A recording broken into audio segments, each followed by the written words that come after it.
미래 동력 기관의 강의에서 첫 번째로 강의할 내용은 동력 기관에서의 에너지입니다. 이번 차시는 1차 산업혁명, 지금 4차 산업혁명이 나왔는데 1차 산업혁명을 일으킨 그 핵심 요소 기술은 증기기관입니다. 증기기관은 동력기관이고요. 증기기관을 움직이는 에너지는 열 에너지입니다. 이를 통해서 앞으로 현재까지 활용되고 있는데요. 컨덴싱 보일러가 대표적인 것입니다. 이 내용을 강의하도록 하겠습니다.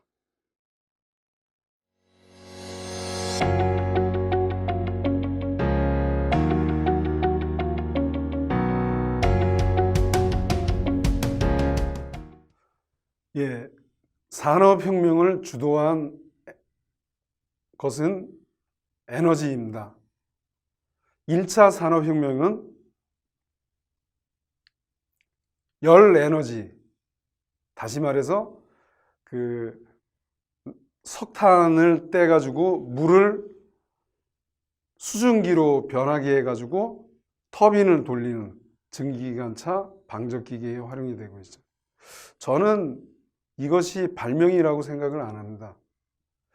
증기기관으로 치자면 기원 후 AD 1세기, 그러니까 지금으로부터 1900년 전에 이미 발견된, 물론 이제 현재 1차 산업혁명에서 만들어진 것하고는 다르지만 여기 이제 계량 개선이 있는데 여기에 제임스 와트가 요새 CF에서 아주 뜨는, 모르겠습니다. 저만 공감하는지 모르겠는데 우리 아빠는 뭐 공기를, 지구를 지켜요, 컨덴싱 만들어요 라는 것처럼 제임스 와트가 기존에 발견된 증기기관에 컨덴싱을 붙였습니다. 그러면 계산하면 경동 나비엠 보일러가 이렇게 되듯이 다른 보일러에서도 다 컨덴싱은 하고 있죠. 그래가지고 이걸 사업화 시킨 쪽도 있죠. 1차 산업혁명이 어떻게 세상을 바뀌었는지를 보면 저는 가슴이 두근두근거립니다. 이제 완전히 뭐 트럭이고 버스도, 지금 제 학생도 전기버스 회사에 취직해 있고 서울에서 수소 전기버스가 다닌다고 합니다. 금방입니다. 제가 볼 때는 10년에서 15년 사이에는 여러분들이 많이 다니는 걸 볼 거고, 한 20년 후에는 가솔린 디젤 자동차 자체가 안 다닐 겁니다. 안 다니면 또 어떻게 돼요? 주유소가 없어지죠. 주유소가 없어지면 석유 정제하는 것도 없어지죠. 그런 것처럼 1차 산업혁명에서는 증기기관이 있었습니다.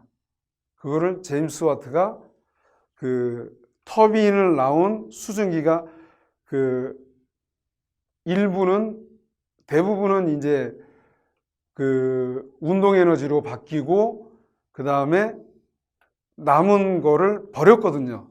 그거를 컨덴서, 컨덴서에다가 보관해서 다시 리서큘레이션, 재순환을 시킨 겁니다. 이렇게 해가지고 증기기관을 잘 만들다 보니까 이제 대량 생산이 가능해진 거예요. 그래서 사람들이 언제 하루에 세 끼 먹었느냐? 저도 오늘 하루에 2끼 먹을 것 같은데, 그렇지만 대부분은 그렇게 생각을 하죠. 그렇지만 1차 산업혁명이 일어나기 전에는 배부르면 안 먹고, 배고프면 뭐 6끼도 먹고, 이렇게 하는 거를 바뀌어진 겁니다. 이 증기기관이 지금 운행되고 있는 가솔린, 디젤 엔진 자동차, 저는 정말 멋진 작품이라고 생각해요. 독일의 세 천재, 다이밀러, 벤츠, 디젤이 만들었습니다. 지금도 열 에너지는 축열조라는 것으로 에너지를 보관하고 있고, 석탄 화력 발전소에도 결국은 석탄이 물을 수증기로 만들어서 하는 거고, 원자력 발전소도 거기서 나온 열이 수증기를 만들어서 증기 터빈을 돌리는 거죠. 폐기물 소각장도 똑같습니다. 현재도 지역난방공사가 열 에너지를 판매하고 있습니다. 이거는 지역난방공사뿐만 아니라, 예를 들어서 포항제철이다. 포항제철이면 거기에 뜨거운 게 많이 나오잖아요. 그럼 물을 끓이는 거예요. 물론 다른 철강의 품질에 영향을 안 주고, 그래서 주위 회사에 증기를 팔 수 있는 거죠.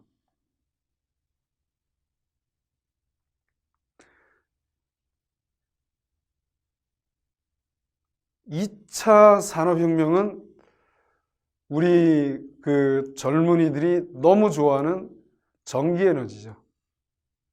그리고 에디슨이라는 사람이 생겨납니다. 절대 에디슨은 달걀로 병아리를 부화시키려고 하지를 않았습니다. 그렇지만 사업 수완이 좋았어요. 여기에 이제 없었는데, 요새 미국의 전기자동차 회사로 테슬라라는 사람이 동시대에 살았습니다. 그래서 테슬라는 학술적으로 우수했고, 에디슨은 사업적으로 우수해가지고 제너럴 일렉트릭사, 그러니까 GE를 만들었습니다. 가스터빈 같은 것도 만들고 뭐. 그런데 정말 진짜 과거에도 전기처럼 편리한 게 없었고, 현재, 미래에서 가장 편리해요. 콘센트에다가 플러그만 꼽으면 됩니다.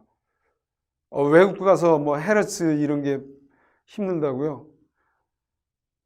그러면 바꿔주는 이런 기구만 사면 됩니다. 축전지라는 게 배터리죠. 건전지로 되다가 이제 충전, 방전을 반복할 수 있는. 근데 사람들은 에너지 욕심이 무섭습니다. 여러분들 공항이나 아니면 뭐 기차 탈 때도 휴대폰 충전하기 위해서 열심히 컨센트 찾으러 다니는 사람들 본 적이 있을 거예요.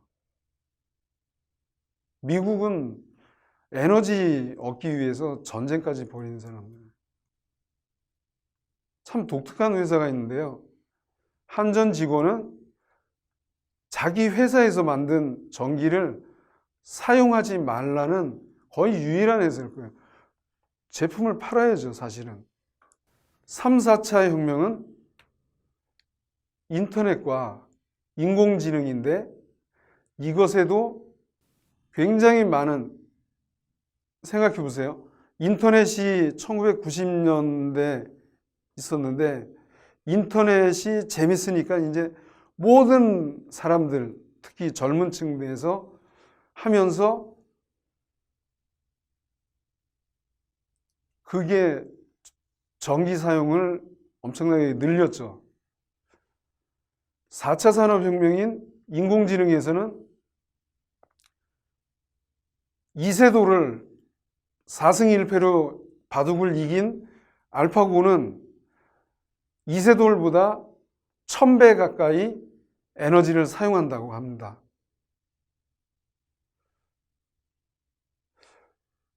열이나 전기 에너지는 보관이 안 되지 않고 손실이 큰 것이 단점이지만 수소 에너지가 여기서 이제 하이드로전 에코노미라고도 그러고 하이드로전 소사이어티, 그러니까 수소 경제, 수소 사회, 이런 역할을 기대하고 있습니다. 1차 산업혁명에서 증기기관은 석탄이 투입돼 가지고 물 수증기가 변환돼서 수증기 압력으로 운동에너지를 발생해서 배출가스 오염이 심하죠. 런던 스모그가 있고요. 그 다음에 굉장히 유명한 런던에서 먼저 시작이 됐으니까요. 그래서 이와 같이 이제 좀 많이 개선된 증기 엔진 기관을 보고 계십니다. 2차 산업혁명에서는 발전기는 요겁니다. 전기, 자기, 포스. 그래가지고 테슬라는 교류를 송전 배전을 원했고 성공했습니다. 에디슨은 직류 송전 배전을 해가지고 페일이 됐습니다. 그러니까 졌다는 거죠. 내연기관은 여러분들 너무 잘 아시지 않습니까? 주유소에 가서 기름 넣고 시동 걸면 연소해가지고 배기가스 압력으로 피스톤 운동 에너지에서 바퀴로 전달되는 트랜스미션이 있죠. 그런데 이게 배터리나 전기 자동차로 가면 없게 되겠죠. 오염이 된다. 오염이 된다가 제일 큰 문제입니다.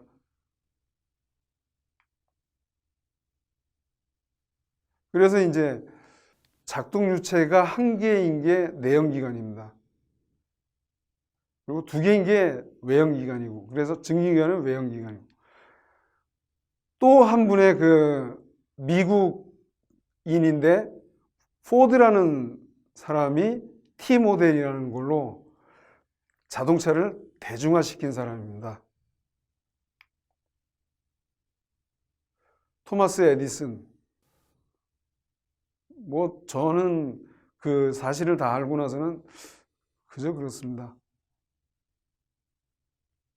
송전탑, 그 다음에 T 모델.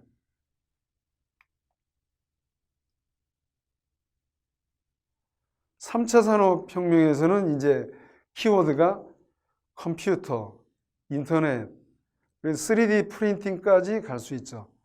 이게 이제 컴퓨터에서 조정하는 거니까.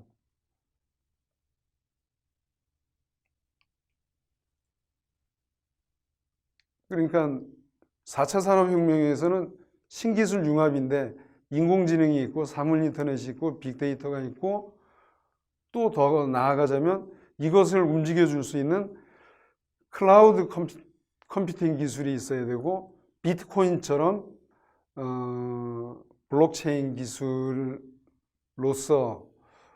4차 산업혁명이 가능할 것입니다. 다음은 4차 산업혁명은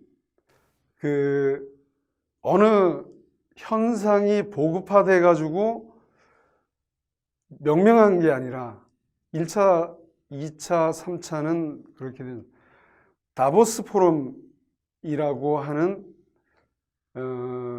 다보스 포럼의 회장이 인공지능 로봇 실제와 가상세계를 융합하는 기술이 패러다임을 바꿀 것이다 라고 그 정의를 한 것입니다. 그래서 아직 사회에서는 그 일부 IoT, 일부 AI, 일부 그 블록체인 이런 것들이 조금씩 발전을 하고는 있죠. 그래서 여기서 보면 4차 산업혁명에서는 소프트웨어, 인프라, 하드웨어가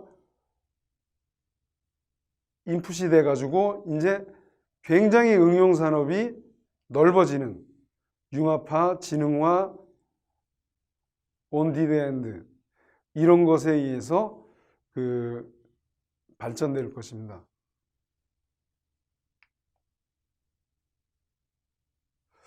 그러면 4차 산업혁명에서는 아까 봤듯이 이세돌과 바둑대기를 했던 AI가 1000배 정도의 에너지를 사용했다면 어떻게 해야 될까? 이제 연구자들이 고민한 거예요. 근데 아직 뭐 실증 사업 정도는 하고 있습니다. 대한민국 전체를 스마트 그리드 하자.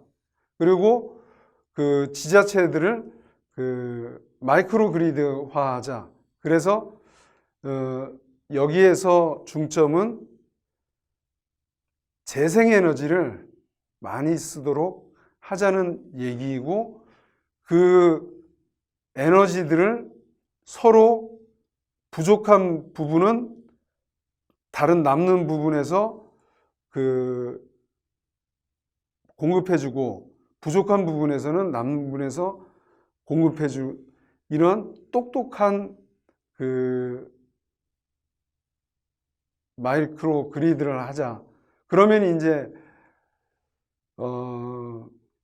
많은 그 전기 관련 것들이 인프라가 바뀔 것입니다.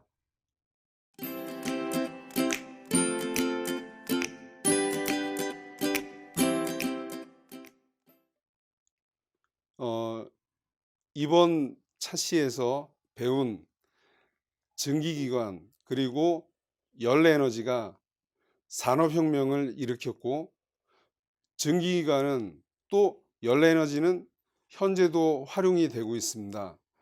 예, 그래서 그 앞으로 재생에너지로부터 전기를 생산해내고 그 전기를 배터리, 연료전지, 슈퍼캐패시터가 그 활용하는 데 있어서 기원 후 100년 1세기부터 1900년 동안 그 우리의 에너지를 만들어준 그 전기기관과 열에너지, 이 경험을 되살리도록 하기 위해서 강의를 하였습니다.